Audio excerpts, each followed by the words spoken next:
Significantly বলার মতো কোনো ঘটনা আমার লাইফে ঘটেনি। আমি যেই কারণটাতে আসলে এতদিন কাজ করতে পারছিলাম না সেটা শেষ। সমাজের কতটুকু উপযোগী সেটা তো আসলে আমি বলতে পারবো না।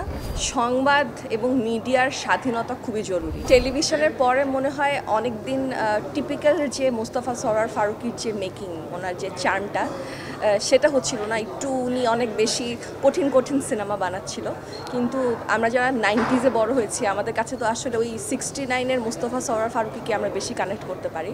তো আজকের ওই কাজটা দেখে সেই পুরান ফারুকী ভাইকে খুঁজে পেয়েছি। সমাজের কতটুকু উপযোগী সেটা তো আসলে আমি বলতে পারবো না, কিন্তু এখানে যা দেখলাম এতক্ষণ, এই সবগুলো মনে হচ্ছে আমরা এর আগেও দেখেছি। এখন আবার সেটাকে ক্যামেরার মাধ্যমে আমাদের সামনে দেখানো হচ্ছে, কারণ এই গল্পটা খুবই আমাদের, স্পেশালি আমরা বাংলাদেশের মানুষ, আমাদের জন্য খুবই পরিচিত গল্প। ঠিক কয়েক মাস আগ পর্যন্ত আমরা এগুলো এমনিতেই দেখতাম, হয়তো সংবাদপত্রে দেখতাম বা টিভির সংবাদে দেখতাম, বাট এটাকে আসলে এখন একটা সিনেমার মাধ্যমে দেখানো হলো। এটা খুবই, স্পেশালি বাংলাদেশি মানুষ, আমাদের জন্য এটা খুবই পরিচিত গল্প। সংবাদ এবং মিডিয়ার স্বাধীনতা খুবই জরুরি।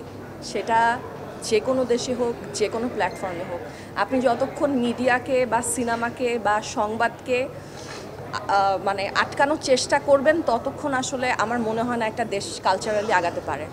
সো এখন যেহেতু এটা শুরু হয়েছে, আই হোপ যে এটার কখনো বন্ধ হবে না, কারণ আমাদের দেশে তো আবার অনেক কিছু চেঞ্জ হয়ে যায় সময়ের সাথে সাথে। তো আশা করব এটা চেঞ্জ হবে না, এটা কন্টিনিউ হবে। এই সংবাদপত্রের স্বাধীনতা কিংবা আমাদের যে ফিল্ম মেকিংয়ের যে স্বাধীনতা, এটা খুবই গুরুত্বপূর্ণ একটা জিনিস। একটা দেশকে কালচারালি যখন ইন্টারন্যাশনালি আপনি রিপ্রেজেন্ট করবেন, তখন এই জিনিসগুলো খুব গুরুত্ব পায়।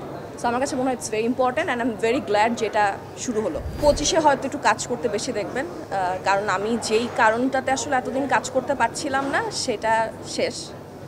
তো এখন আমি আবার কাজে ফিরতে চাই। আহামরি আসলে সিগনিফিকেন্টলি বলার মতো কোনো ঘটনা আমার লাইফে ঘটেনি। সো আমি কি বলবো। Thank you.